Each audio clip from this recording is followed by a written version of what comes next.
Tigiri ingu garaltyan zat näme? Pasodomoşu, обычный чернитель, 10 manatlyk we legendarny kirsawun. Häzir barlak görýär. Görşüňiz ýaly maşina hapa. Birinji bilen pasodomoşun barlyas.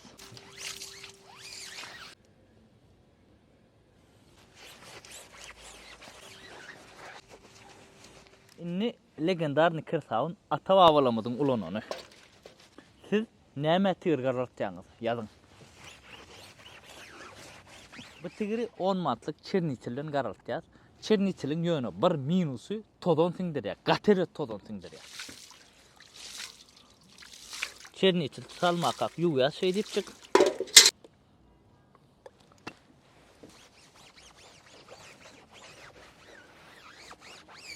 Gurasyny moşu bilen ýuwan tigirmez.